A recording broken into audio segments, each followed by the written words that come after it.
दोस्तों नमस्कार। 2020 चुनाव परिणाम के बाद नीतीश कुमार खुले मंच से बोले, हम समझ नहीं सके इस चुनाव में कौन हमारा दोस्त है कौन हमारा दुश्मन। हम चुनाव लड़ते रहे, बीजेपी चिराग मिलकर हमें हराते रहे। हम समझ न सके, समझे भी तो देर हो चुकी थी, हम क्या कर सकते थे। बीजेपी को लगा शायद नीतीश कुमार नाराज हैं। बीजेपी नीतीश को खुश करने में लगी, इधर लोजपा टूटती रही, बीजेपी देखती रही। बीजेपी चाहती तो लोजपा के टूट को बचा सकती थी, लेकिन बीजेपी ने लोजपा के टूट को बचाया नहीं, टूटने दिया। यदि लोजपा के टूट के कारण को देखा जाए तो उंगली दोनों की तरफ उठती है, नीतीश और भाजपा। इधर कुछ ही दिनों के बाद नीतीश ने पलटी मारी, बीजेपी का साथ छोड़ा, महागठबंधन के साथ सरकार बना ली। 7 पार्टियों का समर्थन, 160 विधायकों का समर्थन।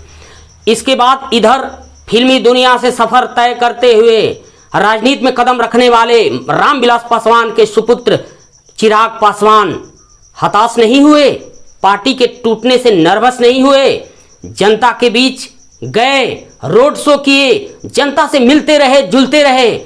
चिराग पासवान का समर्थन बढ़ा, लोगों की भीड़ जुटी। इसके बाद बीजेपी के कान खड़े हो गए। ये क्या, हम तो समझे थे कि चाचा के पास वोट है, लेकिन असली वोट तो भतीजा चिराग पासवान के पास है।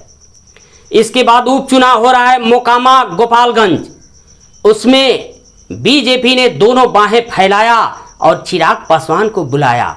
चिराग पासवान ने रोड शो किया, जबरदस्त भीड़ लगी। इसके बाद गोपालगंज मोकामा चुनाव की लड़ाई जो है दिलचस्प हो गई। दोस्तों, चिराग पासवान के लिए सुनहरा मौका। यदि चिराग पासवान चाहे ना तो 2025 में मुख्यमंत्री के दावेदार बन सकते हैं। उन्हें करना होगा कुछ काम। बीजेपी से गठबंधन करने के पहले उन्हें बिहार के कुछ नेताओं को अपने में शामिल करना होगा। छोटी पार्टी को भी शामिल कर सकते हैं जिनका जनता में जनाधार हो। अपने दल को बड़ा करना पड़ेगा। इसके बाद बीजेपी से तालमेल इस शर्त पर करनी होगी कि आप हमें 2025 में मुख्यमंत्री के दावेदार बनाइएगा, जैसे नीतीश कुमार ने किया था। पहले नीतीश कुमार मुख्यमंत्री बने ना तो समता पार्टी थी, बीजेपी से छोटी। मुख्यमंत्री बनने में नीतीश को शर्म आ रही थी। इसके बाद नीतीश क्या किए, शरद यादव की पार्टी जनता दल से समता पार्टी में विलय कर लिए, जनता दल यूनाइटेड हो गया। इसके बाद बीजेपी से बड़ी पार्टी हो गई। इसके बाद ठाट से मुख्यमंत्री नीतीश कुमार बनते रहे। उसी तरह करना होगा। देखिए दोस्तों, यदि ऐसा होता है तो 2025 में महायुद्ध होगा।